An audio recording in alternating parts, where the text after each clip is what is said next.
David Chase's Sopranos and J.R.R. Tolkien's Lord of the Rings are two franchises that really aren't compared very often.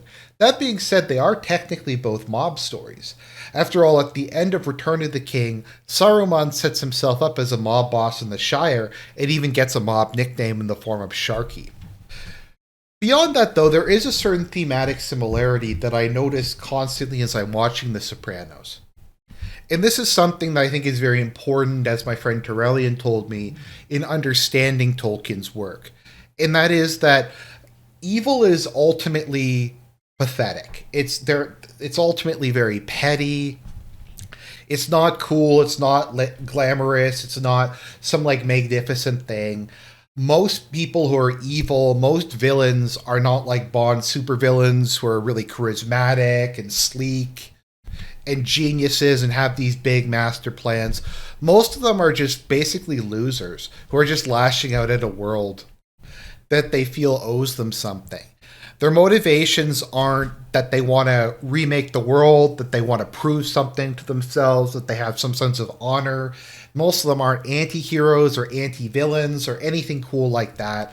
They're just very pathetic people who commit acts of violence and theft and fraud and all that kind of stuff because, once again, they feel that the world owes them something that they're not being given, or they feel that they're losers themselves and they have to try to bring people down to their level. And you can really see this in particular in the Silmarillion. Like, if we take the big bad of the entire Lord of the Rings franchise, Melchior, later known as Morgoth, his entire motivation is basically he has daddy issues. I don't know if he thinks that daddy didn't love him enough or he didn't make him the king of the Valar or daddy didn't give him his own universe to rule over. But basically his entire motivation is he just throws a hissy fit and he wants to muck up his father's world because of the resentment that he has. It ultimately doesn't seem like there is some big, maybe he pretended there was as a way to cope, that he wanted to remake the world and his image and make it better and prove that he was the best and build this giant empire that would rule for all time. Ultimately, it just came down that he wanted to watch the world burn and piss off his father and piss off his siblings. And his, like, 10,000 year long temper tantrum destroyed large portions of the world. Sauron, I actually don't find as pathetic as some of the others, so I'm just going to kind of go skip over him a bit, because I do think he at least initially did follow Melchior out of a grander motivation of creating like a world of order where all the trains run on time. Even then, though, I do think that there was a lot of motive decay and he got more bitter and more angry and stuff like that. And by this point in time, his idea of an ordered, industrialized world, I think, is largely a memory, and he's just consumed by a need for revenge to get back at all the people he feels have wronged him or wouldn't accept his plans or wouldn't immediately follow along with him. Probably, though, the character who best exemplifies this in Lord of the Rings is Saruman himself. Saruman is a great man. He's the head of the Order of Wizards. He's immensely powerful. He's the most charismatic man who probably has ever lived. Or, well, Maiar, but you get what I mean. He has all this knowledge of science and stuff like that. But ultimately, what proves to be his undoing is that people don't love him in the same way they love Gandalf. That he's this grandiose figure and he thinks he's better than Gandalf. But people respect him, they idolize him, but they don't love him in the way they love Gandalf. And he just can't deal with that. And a lot of what happens with his character arc is just that he's throwing a massive temper tantrum. He's like, well, if people aren't going to love me as much as Gandalf, then I'm going to make them love me and I'm going to punish them for the crime of having a better life than me. And it's interesting when you see them go to the ruins of Isengard.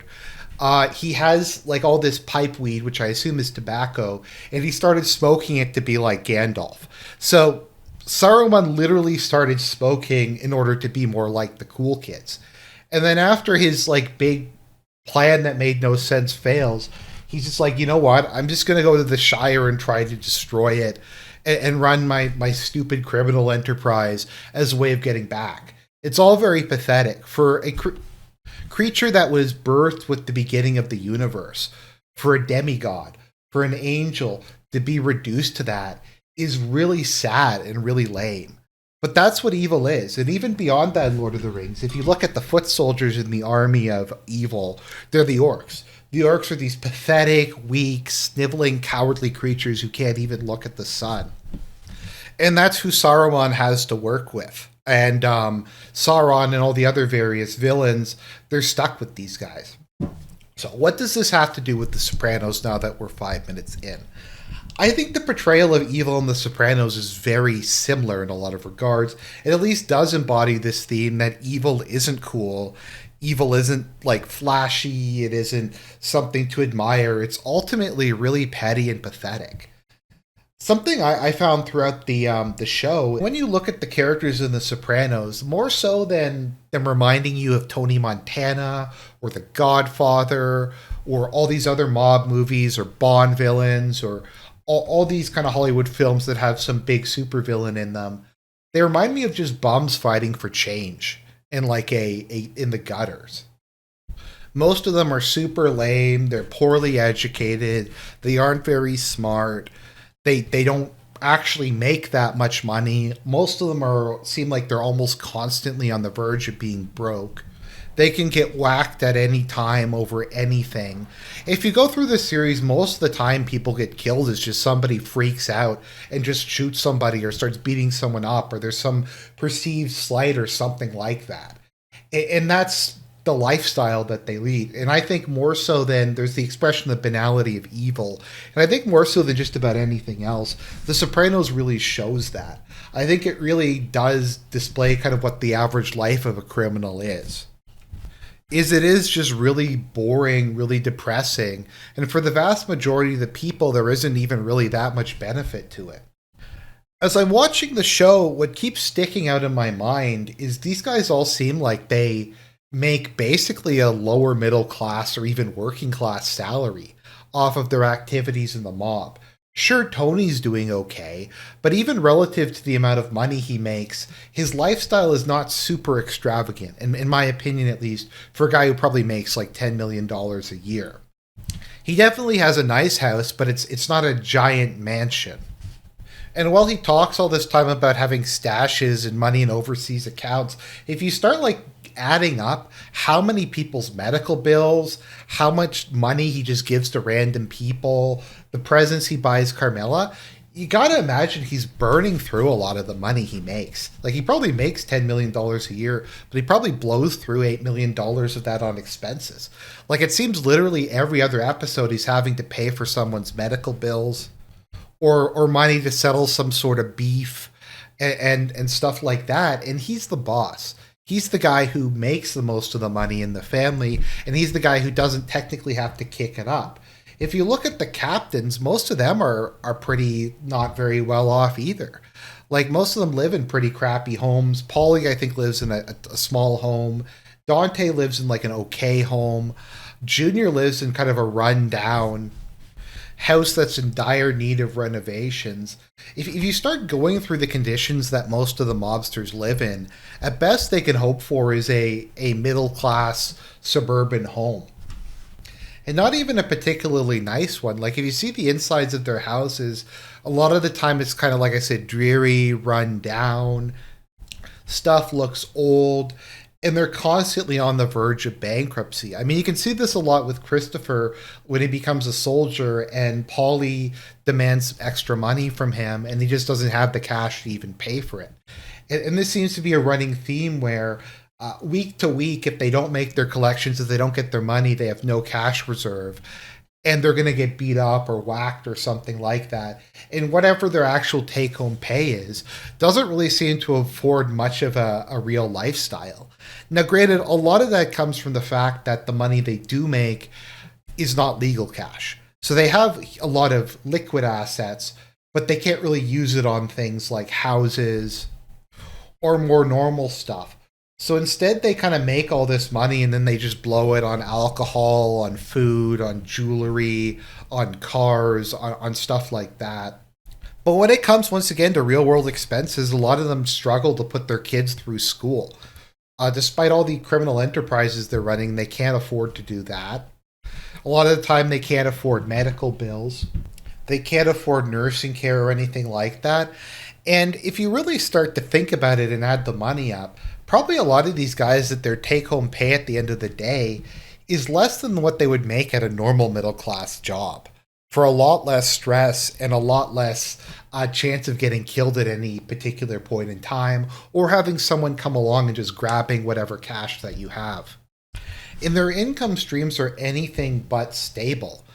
Sometimes some of the people they're taking money from might not be able to pay them. Then they have to beat them up. They have to constantly find new scams, new money making enterprises, because if they fall behind at all, they're going to get whacked or they're going to get beaten up or stuff is going to be taken from them.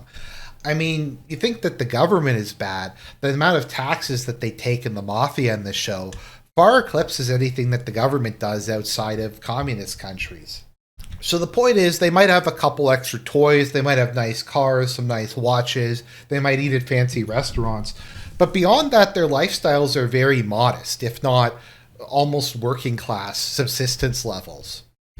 And they're constantly living paycheck to paycheck on the verge of bankruptcy. And if anything goes wrong, they're completely screwed. These people don't have 401ks. They probably aren't paying into Social Security. Some of them might have a stash or overseas accounts, but once again, how much of that can you actually access before the IRS or the FBI come knocking down your door? Beyond that, I think the show just shows like how boring and mundane a lot of daily life is. And this is something that I feel, particularly with a lot of military themed stuff, is a point that they tend to miss. Being in the military is by and large really boring. And I'm sure people, I have a number of viewers who are in the military, I'm sure that they can confirm this. Most of the time is just you waiting around for something to happen at base, in your foxhole, in the command tent, something like that. You're not fighting the vast majority of the time. I mean, it depends a bit on the war, but a lot of it is just you waiting around for something to happen, or you traveling to a location. If you think about the Pacific War, probably 90% of the time they were just being driven around in ships of various types. It's not really that exciting. I mean, it's like 90% nothing, 10% sheer terror. It's why they gamble so much and do all kinds of other things just to try to pass the boredom of their daily existence in the military. And the mobs seem a lot like that too.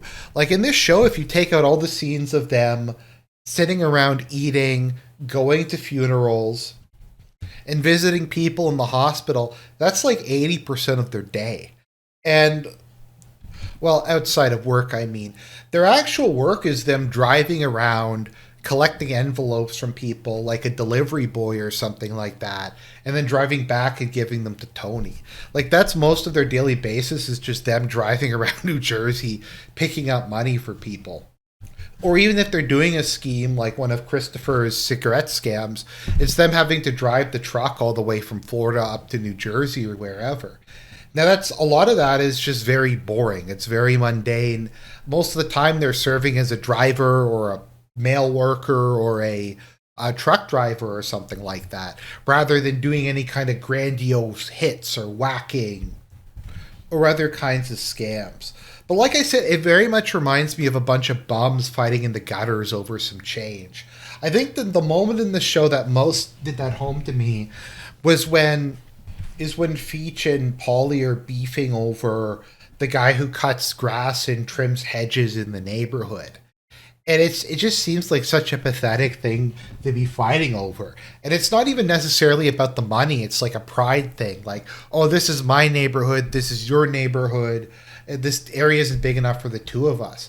And Paulie like goes to the guy and he's like, well, I'll get you this neighborhood. You just have to kick up a couple percent. And like, that's what they're reduced to, is just going to people who are doing landscaping and demanding 5%. And it probably will take more like time for Paulie to collect the money from him than it's really worth. Like in a lot of these cases, I don't even know if it would pay for the gas. And even like their bigger money making ventures, like when they do the executive game or whatever, and they make $30,000-$40,000. Tony blows that every episode on medical bills for someone who gets whacked or someone who he freaks out and beats up, and then he has to pay for that. He has to pay off somebody because someone offended somebody. Like, if you start once again to add it all up, even their more profitable schemes like the HUD thing feels very much like a drop in the bucket. And beyond the money, like, very few people seem at all happy with the lives. Like I said, it's boring. It's You're surrounded by other horrible people. You're always under pressure to make more money and barely scrape by. And the fact that so many of the mobsters are morbidly obese, that they're doing drugs, that they're alcoholics, that they're engaging in a gambling addiction, in a sex addiction. Like, if you look at how many people in the series die of overdoses, or they chain smoke and then they die of lung cancer, or they indulge in whatever their vice of the moment is, and that leads them to ultimately offing themselves or offing somebody else. Most of the people in this show are completely and totally miserable. And even the people who actually have money, like Tony or Johnny Sack, are just die basically of stress. They either eat themselves or smoke themselves, or just, there's the one guy who's found the job of being a capo so stressful he died of a bowel issue. But my point is, I think the show very accurately, at least from my understanding, portrays what daily life is for a mobster. And it's not that dissimilar from kind of some of the stuff you see in Lord of the Rings. That a lot of the people are fighting over hurt pride. Like, all they really have is their bizarre, like, retarded sense of self-worth. That I'm a man, I'm powerful. If people screw with me, I'm going to screw with them first. And in order to prove that I'm not a loser, that I'm not a bum, fighting over chains in a gutter somewhere, if somebody offends me, I'm going to beat them up, and that's going to show that I'm at the top of shit mountain. Another kind of aspect of evil is that it doesn't create anything. It only destroys, or at best, it parasites off of something greater, off of the production of others, off of a healthy society. It produces nothing and simply takes. Like, at the end of the day, and they cover this very well, I think, in one of the last scenes of The Sopranos, where Tony goes to visit Junior, and he goes, "You guys used to run North Jersey." And Junior, who has dementia at the time, is like, "Oh, that's nice." And that basically just sums up his entire, like, 50-year career in the mob, that it ultimately didn't really accomplish anything. He didn't really make anybody's lives better. He ruined a lot of people's lives, probably got a lot of people addicted to drugs, probably whacked a lot of people who didn't have it coming. And it's particularly bad in his case because he doesn't have the cope that a lot of them have, where, okay, I may be a scumbag, but my kids are going to be successful. My kids are going to get out of the life. They're going to go do big things, and they're going to be productive members of society. If you look at the show, most of the kids of the various people turn out to be losers, or they join the mafia, or they become drug addicts, or in the case of Meadows, she becomes a mob lawyer. And even their offspring don't wind up contributing to society. All they really just do is take, and they don't accomplish anything positive. And as soon as they're gone, people are just going to spit on their graves. Maybe they're going to have some sort of respect from the other mob members. But, like, another thing I find just kind of on this topic is they talk about omerta, of values, of honor, of respect, of loyalty. But you'll notice in this show, at the drop of a hat, people will turn on each other. People will throw their principles under the bus. There really is no loyalty. There really is no honor. It's all just kind of a front they put up as a way of trying to justify to themselves that their lives aren't a complete and total waste of time. And some of them will try to put something back in the community. They'll give out turkeys, or they'll donate to charities. But what they put back in is like a tiny sliver of what they take out of it.